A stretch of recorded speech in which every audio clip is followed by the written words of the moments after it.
Hi, it's Christine, and I'm here at my local river, the Deschutes, in Central Oregon. And I'm here to share with you some tips for sketching in the field, especially sketching waterfowl in the field. So first we want to get set up with our supplies, okay? And so we want to make sure that we're dressed correctly. Today's cold day, so I've got a hat on. You might want to have a brimmed hat on if it's sunny. I like to have some glasses, especially some polarized glasses, which makes it easier to cut the glare on the water. It's good to be wearing some layers in case it warms up, which today it doesn't look like it's gonna. And then it's great to have some binoculars, of course, not essential, but I really love having binoculars. Now, if you're lucky, you might have a scope and tripod you can use or borrow, and that's wonderful too. And I keep all of my art supplies in this nice waterproof bag that I can also sit on if I need to, if things are wet. Now, to keep my hands warm, it's good to have some gloves or mittens. I have these that are fingerless, so it gives you some dexterity in your hands. But your hands might get cold, especially on a winter day like this where it's only about 40 degrees. So I like to have some of these hand warmers.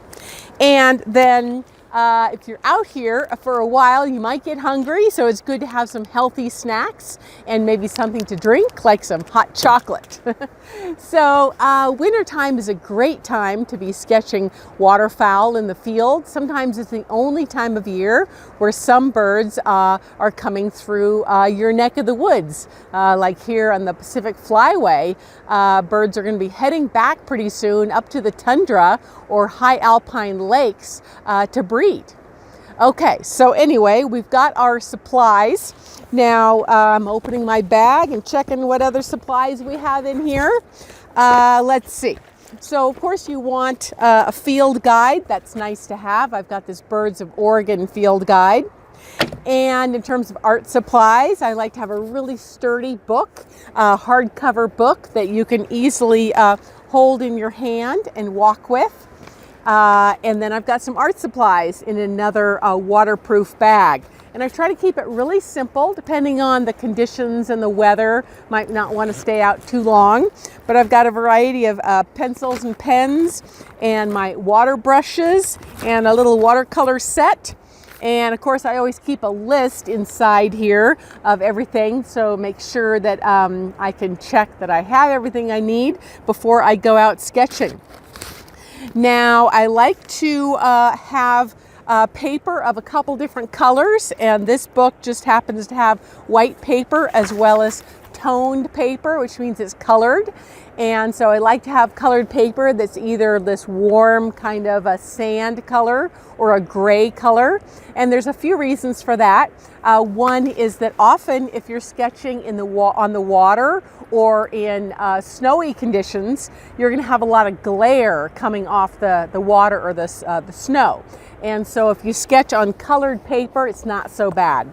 And then when you're sketching on colored paper, I like to use both black and white pens. And so in case I've got a bird like my ring-necked duck that I was sketching earlier, that I can get both of those field marks in there, the black body and then the white sides and the white bill that's at the base and the top there. Okay. So let's see, what else do I want to cover here? So we've got our supplies. So we're going to start going along on the water. Now, I suggest sometimes trying the morning or late afternoon like this because there's going to be less glare.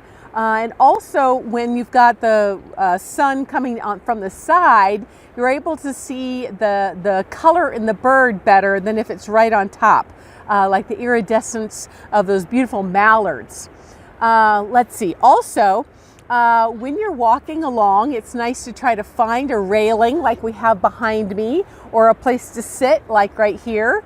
You might be able to find some picnic tables like we have here or a nice downed log or some boulders to sit on.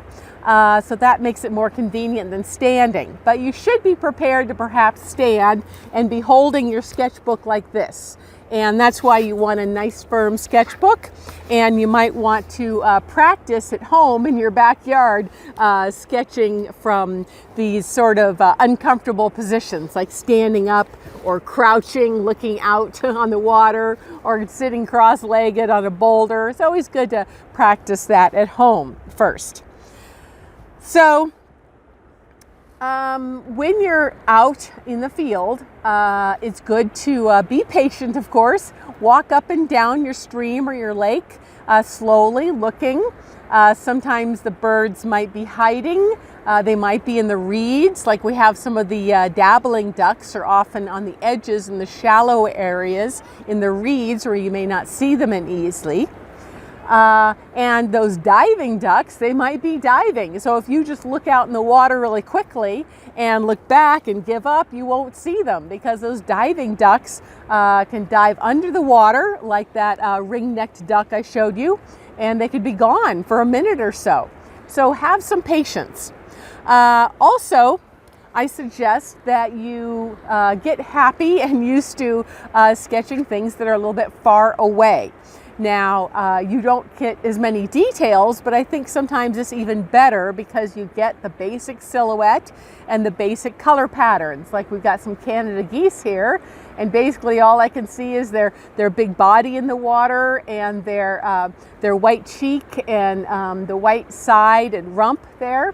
And they happen to be dabbling on some aquatic vegetation. So sometimes it's good to just focus on those silhouettes and do small thumbnails. Also focusing on just one species at a time, because sometimes we get some mixed flocks here. Like today I've seen the Canada geese and the mallards, which aren't too hard to figure out. But also on this river, we've got some beautiful hooded mergansers. We've got some golden eyes, various species that might be mixed up, and they might all be swimming around together. So if you get a little intimidated, it's good to just start with one of those species and focus on them. And then when you start to look at them, whether you have binoculars like this or not, I suggest really observing them for a while first. Trying not to feel like you need to sketch, okay? So just observing and starting to look at those field marks, like these Canada geese I'm looking at right now. And just trying to cement those in your mind first. Because if you try to start sketching right away, you don't have enough information, right?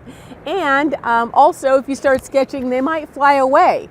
Earlier today, I had an immature bald eagle fly by, and yesterday we had a mature bald eagle. So some things don't stick around very long, like American dippers. They're here and gone. So it's good to try to get them in your mind as much as you can. And also to verbalize what you're seeing. Verbalize the field marks that you see. The colors of the body, the shape of the bill, the color of the iris. Sometimes it can be a very beautiful golden color. And then verbalize those, and those will help you to remember them better. The people around you might start thinking you're crazy, that you're talking to yourself, but it'll really help you to memorize those field marks and draw them more accurately. And don't forget to use words as well. So you can take notes besides just your metadata of the time and the season and the date, the conditions, writing notes down. And that helps to take a little bit of the fear away from the art as well. So just noting the colors and sizes and shapes you see, as well as behaviors. And just so be prepared with all the right clothing and art supplies, and your field guides, your binoculars, and then start your hike with your equipment. Be patient, be observant, spend more time observing than sketching in the beginning. And if you don't find anything to sketch, if the birds are all gone, you can sketch some sculptures. Right here in this park we have some sculptures of some Canada geese, in case your real geese left. Okay, so I hope you can get out there in the field pretty soon and do some sketching as well. Okay, we'll see you soon. Bye.